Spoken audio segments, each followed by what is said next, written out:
DC machine, जैसा कि मैंने आपको अपने लास्ट लेक्चर में बताया था, एक ऐसा इलेक्ट्रोमैग्नेटिक कन्वर्जन डिवाइस है जो इलेक्ट्रिकल पावर को मैकेनिकल पावर या मैकेनिकल पावर को इलेक्ट्रिकल पावर में कन्वर्ट करता है। यदि हम इसको इलेक्ट्रिकल पावर इनपुट देंगे तो आउटपुट में हमें मैकेनिकल पावर मिलेगा, तब हम इसे डीसी मोटर कहेंगे। और यदि हम इसको किसी प्राइम मूवर की सहायता से घुमाएं तो हमें इससे इलेक्ट्रिकल आउटपुट मिलेगा। उस स्थिति में हम इसको डीसी जनरेटर कहेंगे। डीसी मोटर एक बहुत ही उपयोगी मशीन है और ये अपने fast reversal, high speed regulation and torque के लिए जानी जाती है। आप डीसी मशीन का उपयोग ऑटोमोबाइल्स में, हाउस होल्ड में, इंडस्ट्रीज़ में एंड कन्वेयर बेल्ट्स, मिलिंग में मिल्स, काफ़ी जगह इसका उपयोग किया जाता है। जैसा कि चित्र में दर्शाया गया है, आप देख सकते हैं कि डीसी मशीन का एक ये पिक्टोरियल व्यू है जिसमें दो पोल्स दिखाए गए हैं, ब्लू और रेड कलर में, और वाइट कलर में ये जो आर्मेचर है, जो येलो कलर है वो कम्यूटेटर है, एंड ब्लू और जो मस्टर्ड कलर है ये ब्रूस अरेंजमेंट्स हैं और सप्लाई बाहर के लिए निकाला जा रहा है। और इसमें दिखाया जा रहा है कि इसको एंटी क्लॉकवाइज घुमाया जा रहा है। तो डीसी मशीन, जैसा कि मैंने अभी आपको बताया, it is well known for its speed regulation, high torque and fast direction reversal. ये डीसी मोटर की एक बेसिक कंस्ट्रक्शन डायग्राम है। आप इस डायग्राम को ध्यान से देखिए तो आप पाएंगे कि इसके दो मुख्य पार्ट हैं। पहला मुख्य पार्ट स्टेटर कहलाता है तथा दूसरा मुख्य पार्ट आर्मेचर कहलाता है। जैसा कि स्टेटर है, ये एक स्टैटिक पार्ट है, या इस पार्ट से जुड़े हुए सभी जो अवयव हैं, योक, पोल्स, इंटरपोल्स, ये सभी फिक्स्ड हैं, इनमें मोशन नहीं होता। जबकि जो इसके दूसरा मुख्य पार्ट है आर्मेचर, इसमें आर्मेचर कोर, वाइंडिंग, कम्यूटेटर, ये मूविंग सिस्टम हैं, ये मूव करते हैं। डीसी मशीन में घूमने वाले पार्ट को हम रोटर के बजाय आर्मेचर कहते हैं, क्योंकि जब किसी चुंबकीय क्षेत्र में किसी चालक को रखा जाए और उसको घुमाया जाए तो उस पर एक विद्युत विभवांतर पैदा होता है, और यह विभवांतर एसी अल्टरनेटिंग टाइप होता है। और यदि किसी वाइंडिंग में या कॉइल में या कंडक्टर में वोल्टेज इंड्यूस्ड होता है तो हम उसे आर्मेचर कहते हैं। तो डीसी मशीन के मुख्य दो भाग हो गए, एक स्टेटर, स्टेटर के मुख्य पार्ट हैं yoke, pole core and pole shoe, pole coil और फील्ड कॉइल, इंटरपोल्स जिन्हें कैम्पोल्स भी कहा जाता है, कंपनसेटिंग वाइंडिंग, एक विशेष प्रकार की वाइंडिंग है जिसे नीले बैंगनी रंग से दर्शाया गया है, कैम्पोल्स को रेड कलर से दर्शाया गया है। आर्मेचर, आर्मेचर में आर्मेचर कोर है, आर्मेचर में लगी हुई वाइंडिंग है, कम्यूटेटर है और कम्यूटेटर के ऊपर ब्रूसेस लगे हुए हैं, और जो शाफ्ट है उसको सपोर्ट करने के लिए दोनों तरफ एंड बेरिंग्स लगाई जाती हैं, बेरिंग्स लगाई जाती हैं जिससे फ्रिक्शन फोर्स कम हो जाए और मशीन लोड या गर्म नहीं हो, इसके लिए उसमें कूलिंग सिस्टम लगाया जाता है। डीसी मशीन सर्कुलर भी हो सकती है शेप में, रेक्टेंगल भी हो सकती है और किसी अन्य शेप की भी दिखाया गया है। जैसा कि चित्र में दिखाया गया है, आप देख सकते हैं, इसको समझाने के हिसाब से हमने योक दिखाया है और उसमें विभिन्न कलर में पोल्स दिखाए हैं। दरअसल ये जो स्टेटर दिखाया गया है ये 3 फेज इंडक्शन मशीन के लिए स्टेटर है, लेकिन आपको इसलिए दिखाया जा रहा है जिससे आप ये देख सकें कि योक में आर्मेचर पोल किस प्रकार से लगाए जा सकते हैं। चूंकि 3 फेज मशीन का है इसलिए तीनों अलग अलग कलर से फेजेस दिखाए गए हैं और आप देख सकते हैं कि ये इसमें 12 पोल हैं। तो चूंकि 12 पोल है और ये 3 फेज है तो प्रत्येक फेज के लिए 4 पोल बन जाएंगे। और आप देख सकते हैं कि इसमें जो 4 पोल ब्लू के लिए हैं वो 1 2 3 4 मार्क हैं, येलो के लिए हैं वो 1 2 3 4 मार्क हैं और रेड के लिए हैं वो 1 2 3 4 मार्क हैं। बिल्कुल इसी तरह की संरचना डीसी मशीन में भी होती है। बस डीसी मशीन में जो कि पोलरिटी प्लस माइनस होती है तो उसमें ये नंबर ऑफ पोल्स तो हो सकते हैं, लेकिन इस तरह से जैसा इसमें बनाया गया कि एक रेड पोल 1 पे है, दूसरा रेड पोल की पोजीशन अलग है, इस तरह से नहीं होता। उसमें सभी पोल लगातार होते हैं और एक कंडक्टर नॉर्थ पोल बनाने के लिए उसको यदि हमने वाइंडिंग को क्लॉकवाइज डायरेक्शन में लगाया है तो साउथ पोल बनाने के लिए सेम कंडक्टर को हम एंटी क्लॉकवाइज लगा देते हैं। तो जैसा कि चित्र में है, पोल हैज शू शेप। आपने इससे पहले वाले टाइल में देखा होगा कि उसमें जो पोल है उसको नीचे से चौड़ा बनाया गया है, उसकी शेप शू के जैसी है और इसके ऊपर फील्ड वाइंडिंग लगाई जाती है, इसलिए इसको फील्ड सिस्टम भी कहते हैं। जो शू शेप है इसमें नीचे का हिस्सा मुख्य पोल के तुलना में ज़्यादा चौड़ा होता है। चौड़ा होने की वजह से आर्मेचर और फील्ड के बीच में एयर गैप भी कम रहता है और फ्लक्स आसानी से फ्लो कर सकता है। दूसरी बात, जो पोल फेस का जो नीचे वाला हिस्सा है, शू शेप हिस्सा है, उसमें एक स्पेशल वाइंडिंग भी लगाई जा सकती है जिसे हम कंपनसेटिंग वाइंडिंग कहते हैं। ये हाई एंड मशीन्स में ही कंपनसेटिंग वाइंडिंग लगाई जाती है और कंपनसेटिंग वाइंडिंग एक डीसी मशीन की एक मुख्य प्रॉब्लम है। आर्मेचर रिएक्शन उसको कंपनसेट करने के लिए काम में आती है। तो जब हम इसका आगे वाले क्लासेस में हम इसका अध्ययन गहराई से करेंगे।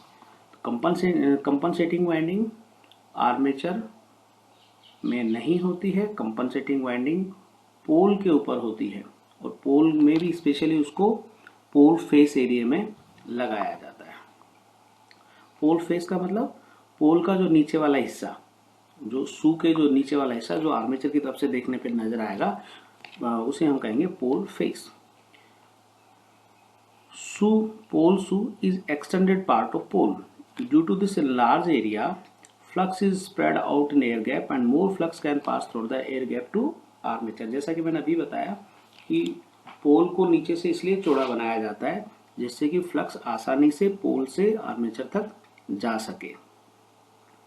सामान्यतः पोल को भी कास्ट आयरन का या कास्ट स्टील का ही बनाया जाता है और पोल को हम लेमिनेटेड भी करते हैं। अब ये क्वेश्चन आता है हमारे दिमाग में कि यदि हम पोल पे जो वाइंडिंग लगा रहे हैं उसको हम डीसी सप्लाई देते हैं तो हम उसे लेमिनेशन क्यों करते हैं। दरअसल होता क्या है कि जब आर्मेचर रोटेट करता है तो जो फ्लक्स पैटर्न है, जो कि फ्लक्स पैटर्न यानी कि जो बल रेखाएं हैं, जैसा कि मैंने पहले वाले मेरे लेक्चर में बताया था, जो बल रेखाएं हैं वो नॉर्थ पोल से आर्मेचर में जाती है और आर्मेचर से फिर साउथ पोल तक पहुंचती है। तो जब आर्मेचर तेजी से घूमता है तो फ्लक्स पैटर्न नॉर्मल ना रह के थोड़ा चेंज हो जाता है और चूंकि अब फ्लक्स पैटर्न में चेंज हो रहा है और ये एक सिंपल रूल है कि यदि किसी चुंबकीय क्षेत्र में चालक को रखा जाए और उसे मूव किया जाए या हम चालक को स्थिर रखें और चुंबकीय क्षेत्र को मूव करें, दोनों ही परिस्थिति में जो चालक है उसमें एक वोल्टेज इंड्यूस हो जाएगा। तो आप देख सकते हैं कि यदि फ्लक्स चेंज हो रहा है, ऐसी परिस्थिति में फ्लक्स चेंज हो रहा है तो जो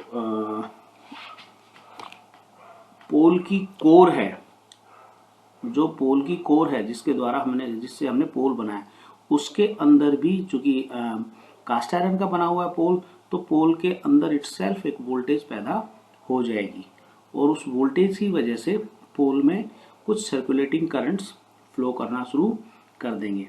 इस तरह के सर्कुलेटिंग करंट्स को हम बोलते हैं एडी करंट लॉसेस। तो एडी करंट लॉसेस को हम किस प्रकार से कम कर सकते हैं? चूंकि ये करंट के द्वारा है तो ये हमें करंट के मान को कम करना है, तो हम क्या करेंगे? प्रतिरोध बढ़ा देंगे। प्रतिरोध बढ़ाएंगे तो करंट का मान कम हो जाएगा। इसलिए हम क्या करते हैं कि पोल को सॉलिड मटेरियल का ना बनाकर उसको पतली पतली लेमिनेशंस, थिन लेमिनेशंस का बनाते हैं और आपस में उनको बोल्टेड द्वारा या किसी और विधि से उनको ज्वाइनिंग कर देते हैं और उनके बीच में हम इंसुलेशंस लगा देते हैं। एनिमल यदि आप इंसुलेशन लगा रहे हैं तो आपका प्रतिरोध का मान बढ़ जाएगा। प्रतिरोध का मान बढ़ जाएगा तो एडी करंट्स का मान कम हो जाएगा और एडी करंट का मान कम होगा तो लॉसेस भी हमारे कम हो जाएंगे। इसलिए पोल को भी लेमिनेटेड बनाया जाता है। अगले चित्र में बताऊंगा कि पोल लेमिनेटेड कैसे। आप इस चित्र को गौर से देखिए। इसमें शाफ्ट दिखाई है, आर्मेचर कंडक्टर आर्मेचर के अंदर दिखाए हैं, फील्ड वाइंडिंग दिखाई है। आप गौर से देखेंगे कि फील्ड वाइंडिंग को पोल के ऊपर ऐसे लपेट दिया गया है जैसे कि हम सुई के धागा जो उसका जो धागे को हम लपेटते हैं या पतंग के चरखे में हम धागे को लपेटते हैं, इस प्रकार से लपेटा गया है। इस प्रकार से यदि किसी वाइंडिंग को लपेटा जाए तो हम उसे बोलते हैं कोसेंट्रिक वाइंडिंग। और यदि हम एक नियम के आधार पर वाइंडिंग को आर्मेचर पे या किसी भी जगह लपेटते हैं तो वो कहलाती है डिस्ट्रीब्यूटेड वाइंडिंग। आर्मेचर वाइंडिंग में एक अक्ष के चारों तरफ लपेट दी जाती है, जबकि डिस्ट्रीब्यूटेड वाइंडिंग में पूरा 360 डिग्री पर एक नियमानुसार ही उसको चालक को लगाया जाता है। तो आप देख सकते हैं ये फील्ड वाइंडिंग है। Field winding it is wound around pole core and called field winding. चूंकि पोल के चारों तरफ लगाई जाती है इसलिए हम इसको फील्ड वाइंडिंग कहते हैं। ये कॉन्सेंट्रेटेड टाइप वाइंडिंग है। कॉन्सेंट्रेटेड टाइप वाइंडिंग जैसे कि मैंने अभी बताया कि आपको अक्ष के चारों तरफ लपेट देना है, उसको रैप कर देना है। तो उसमें आपको ये ध्यान नहीं रखना होता है कि ये कौन सा वायर कहाँ जा रहा है, आपको सिंपल उसका जो अक्ष है उसके चारों तरफ आपको लपेट देना है। फील्ड वाइंडिंग में be made of thick enamelled wire और थिन वायर। आप फील्ड वाइंडिंग को थिक वायर से भी बना सकते हैं, मोटे तार से भी बना सकते हैं, और थिन वायर पतले तार से भी बना सकते हैं। जब हम थिक वायर से बनाते हैं, मोटे तार से बनाते हैं, तो उसका प्रतिरोध कम रहेगा। और यदि हम फील्ड वाइंडिंग को पतले वायर से बनाएंगे तो उसका प्रतिरोध ज़्यादा रहेगा। तो जैसा कि दिखाया गया है कि यदि हम मशीन को एक स्पेशल प्रकार की मशीन बनाएं जिसे हम सीरीज मशीन कहते हैं, तो हम फील्ड वाइंडिंग को पतले तार की बनाएंगे। और यदि हम फील्ड वाइंडिंग को सीरीज मशीन के लिए डिजाइन कर रहे हैं तो चूंकि सीरीज में मशीन में आर्मेचर में जाने वाले करंट और फील्ड में जाने वाला करंट सेम होता है, तो हम उसको मोटे तार की बनाएंगे और प्रतिरोध का मान कम रहेगा। और यदि हम फील्ड वाइंडिंग को शंट मशीन के लिए डिजाइन कर रहे हैं, शंट मशीन का मतलब ये है कि जो आर्मेचर कॉइल है और जो फील्ड कॉइल है वो दोनों आपस में समांतर क्रम में जुड़ेंगी। और चूंकि समांतर क्रम में जुड़ती हैं, दोनों वाइंडिंग समांतर क्रम में जुड़ने के बाद सप्लाई के साथ जुड़ती हैं, तो ऐसी वाइंडिंग का प्रतिरोध हमें ज़्यादा रखना पड़ता है। तो इसलिए हम उसको पतले वायर की बनाएंगे और लार्ज नंबर ऑफ टर्न्स रखेंगे जिससे प्रतिरोध का मान ज़्यादा रहे। किसी भी वाइंडिंग को जो सप्लाई देते हैं हम, तो हम इस प्रक्रिया को कहेंगे कि winding is excited. So when field winding excited it produce necessary flux. किसी भी कुंडली को यदि धारा दी जाए तो उसके चारों तरफ चुंबकीय क्षेत्र बनेगा। उस प्रक्रिया को हम कहेंगे एक्साइटेशन। नॉर्मली जो फील्ड वाइंडिंग है वो कॉपर की बनाई जाती है। दूसरा मुख्य पार्ट है डीसी मशीन का आर्मेचर। आर्मेचर एक घूमने वाला हिस्सा है, तो इस घूमने वाले हिस्से कंप्लीट असेंबली को आर्मेचर कहा जाता है। इसका एक मुख्य अवयव है आर्मेचर कोर। आर्मेचर कोर का मतलब जिस पर आप वाइंडिंग लगाएंगे।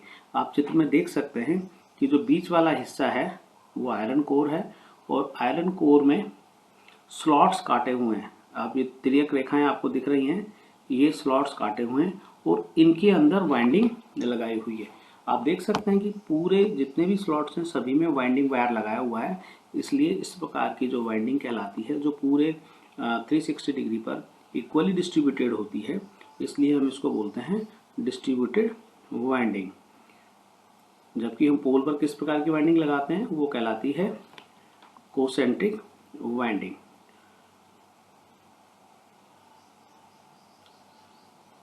चूंकि जो फ्लक्स है, जो लाइन ऑफ फोर्सेज है, वो पोल से आर्मेचर तक पहुंचती हैं, इसलिए हमारा ये उद्देश्य रहता है कि जो आर्मेचर है और जो पोल फेस है उसके मध्य एयर गैप कम से कम रहना चाहिए। जितना कम एयर गैप होगा उतना ही आर्मेचर के अंदर वोल्टेज ज़्यादा पैदा होगा या मशीन उतना ही ज़्यादा टॉर्क डेवलप कर पाएगी। इसलिए हम मशीन की कोर को बनाते समय ऐसे मटेरियल का काम में लेते हैं जिसके लिए BH कर्व का मान कम हो, क्योंकि BH कर्व जो है किसी भी मटेरियल के लिए डिसाइड करता है कि उसमें हिस्टेरेसिस लॉस कितने होंगे। जितना ज़्यादा BH कर्व का एरिया होगा उतने हिस्टेरेसिस लॉस ज़्यादा होंगे। तो जो आर्मेचर कोर आप डिजाइन कर रहे हैं, जो काम में ले रहे हैं, वो इस तरह के मटेरियल के काम में लें जिसके लिए जो हाई परमेबिलिटी मटेरियल हो, और यदि हाई परमेबिलिटी मटेरियल है तो उसके लिए BH कर्व का मान निश्चित रूप से कम होगा। चूंकि आयरन एक चालक भी है और चुंबकीय क्षेत्र में चालक घूमता है तो उसके सिरों पर भी विभवांतर पैदा होता है, तो आर्मेचर के अंदर न केवल कुंडली में बल्कि जो कोर है उसके अंदर भी एक विभवांतर पैदा हो जाता है, और इस विभवांतर को की वजह से जो करंट फ्लो करता है वो उसे हम कहते हैं एडी करंट। अभी मैंने आपको बताया था कि एडी करंट आर्मेचर में भी फ्लो करता है, आर्मेचर कोर में भी और पोल कोर में भी, और आर्मेचर के इसको कोर को होने वाले लॉसेज, इस प्रकार के होने वाले लॉसेज को कम करने के लिए हम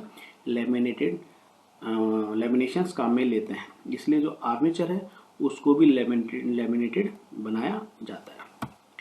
आर्मेचर वाइंडिंग, आर्मेचर कोर में जो स्लॉट्स है उनमें जो वाइंडिंग लगाई जाती है, डिस्ट्रीब्यूटेड वाइंडिंग लगाई जाती है, उसे हम कहते हैं आर्मेचर वाइंडिंग।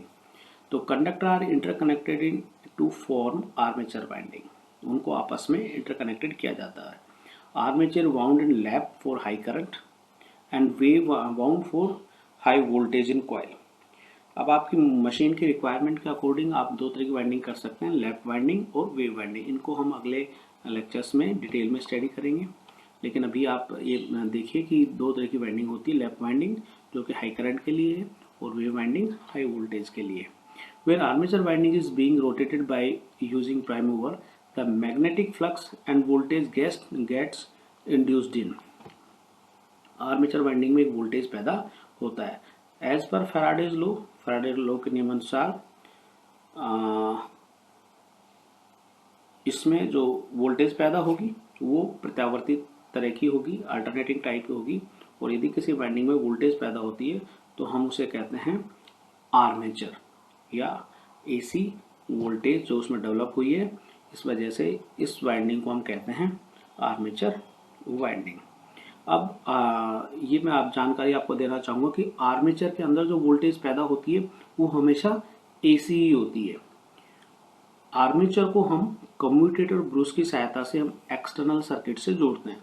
तो जो कम्यूटेटर और ब्रूस हैं वो उस प्रत्यावर्ती धारा को दिष्ट धारा में कन्वर्ट कर देते हैं। आप ये सोच सकते हैं कि यदि हम DC मशीन है, हम उसको DC सप्लाई दे रहे हैं, तो ये अंदर जो आर्मेचर के अंदर जो AC सप्लाई पैदा हुई है ये कैसे अलग हो गई, इसको भी DC होना चाहिए। लेकिन मैं आपकी जानकारी के लिए बता दूं कि फैराडे लॉज की वजह से यदि चुंबकीय क्षेत्र में किसी चालक को रखा जाए तो उसके सिरों पर जो विभवांतर पैदा होगा वो हमेशा प्रत्यावर्ती नेचर का होगा, और इस AC को DC में कन्वर्ट करते हैं ब्रूस और कम्यूटेटर। आर्मेचर वाइंडिंग को सामान्यतः कॉपर से ही बनाया जाता है। आप इस चित्र में देख सकते हैं कि आपको एक येलो वायर से जुड़ा हुआ एक असेंबली नजर आ रही है, और उस असेंबली के नीचे कुछ कॉपर के जैसे चमकते हुए स्ट्रिप्स नजर आ रही हैं। तो ये जो सेगमेंट है, ये जो कॉपर सेगमेंट से चमकते हुए स्ट्रिप्स नजर आ रही हैं, इसको कहा जाता है कम्यूटेटर। आप देख सकते हैं इन स्ट्रिप्स के बीच में आपको एक लाइनिंग से नजर आ रही है ब्लैक कलर की। दरअसल ये लाइनिंग नहीं है, ये माइका इंसुलेटर है। तो माइका इंसुलेशन कम्यूटेटर में ये जो लाइनिंग है, जिनको हम कम्यूटेटर सेगमेंट कहेंगे, इनको एक दूसरे से इंसुलेशन लगा के अलग किया जाता है। इसका मतलब इनका आपस में कोई विद्युतीय कनेक्शन नहीं है। तो commutator it converts alternating current induced in the armature to unidirectional current और DC with the help of brushes. जैसे कि मैंने भी आपको बताया था कि आर्मेचर में जो एसी पैदा होता है, कम्यूटेटर और ब्रूस मिलकर उसको डीसी में कन्वर्ट कर देते हैं। ये वाइस वर्सा है। यदि आप मोटर की तरह काम में ले रहे हैं तो आपने जो डीसी दी है वो उसको ये एसी में कन्वर्ट कर देंगे, यानी कि एज ए इन्वर्टर काम करेंगे। और यदि आपके पास जनरेटर है, आप इसको जनरेटर मशीन को जनरेटर की तरह काम में ले रहे हैं, तो जो आर्मेचर के अंदर एसी पैदा हुई है उसको ये विद्युत धारा में कन्वर्ट कर देंगे। It collects the current from armature conductor and passes it to the load with the help of brush. Commutator and brush assembly also provide unidirectional torque of DC for DC motor. Commutator brush का मुख्य जो कार्य है वो motor में unidirectional torque provide करना और generator के केस में जो प्रत्यावर्ती वोल्टेज अंदर पैदा हुई आर्मेचर में उसको विद्युत धारा में कन्वर्ट करना। Armature is made of large number of wedge shaped segment जो हार्ड ब्राउन कॉपर के द्वारा बनाए जाते हैं। ये स्ट्रिप्स आपको दिख रही हैं, ये सेगमेंट्स हैं जिनको कम्यूटेटर सेगमेंट्स कहा जाता है, और ये हार्ड ब्राउन कॉपर के बने होते हैं और इनको माइका इंसुलेशन के द्वारा एक दूसरे से होने से बचाया जाता है।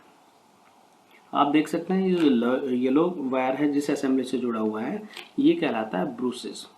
ब्रूस और कम्यूटेटर मिलके जनरेटर के केस में ये एसी को डीसी में कन्वर्ट करते हैं और मोटर के केस में जो बाहर डीसी है, सप्लाई डीसी सप्लाई है, उसको आर्मेचर के अंदर एसी के रूप में भेजते हैं, जिसकी वजह से मोटर में यूनिडायरेक्शनल टॉर्क पैदा होता है। तो ब्रूस का मुख्य काम है, brush collects the current from commutator and apply to external load in case of generator. Generator के केस में ये अंदर जो वोल्टेज पैदा हुई है उसको डीसी में कन्वर्ट करके बाहर लोड को सप्लाई करते हैं।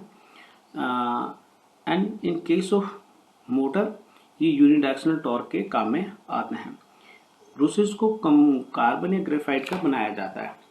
इनको कार्बन ग्रेफाइट का बनाने की वजह से ये है कि कार्बन ग्रेफाइट का जो प्रतिरोध है चालक कॉपर की तुलना में थोड़ा ज़्यादा होता है और ये सॉफ्ट मटेरियल है। तो चूंकि कम्यूटेटर आर्मेचर से जुड़ा हुआ है तो कम्यूटेटर लगातार घूमता रहता है और ब्रूस उससे स्प्रिंग लोडिंग की वजह से लगातार टच में रहता है। तो यदि आप इसको हार्ड मटेरियल का बना देंगे तो ये कम्यूटेटर को ख़राब कर देगा और आपकी मशीन ख़राब हो जाएगी। इसलिए सॉफ्ट मटेरियल का बनाते हैं जिससे स्प्रिंग उसको कम्यूटेटर के साथ कांटेक्ट भी बना के रखती है और कम्यूटेटर ख़राब भी नहीं होता। इनको कार्बन ग्रेफाइट बनाने के पीछे एक मुख्य कारण आर्मेचर रिएक्शन प्रॉब्लम भी है। आर्मेचर रिएक्शन को जब हम अलग से इस टॉपिक के बारे में अध्ययन करेंगे। इसी के साथ ही हमारा टॉपिक खत्म होता है। धन्यवाद।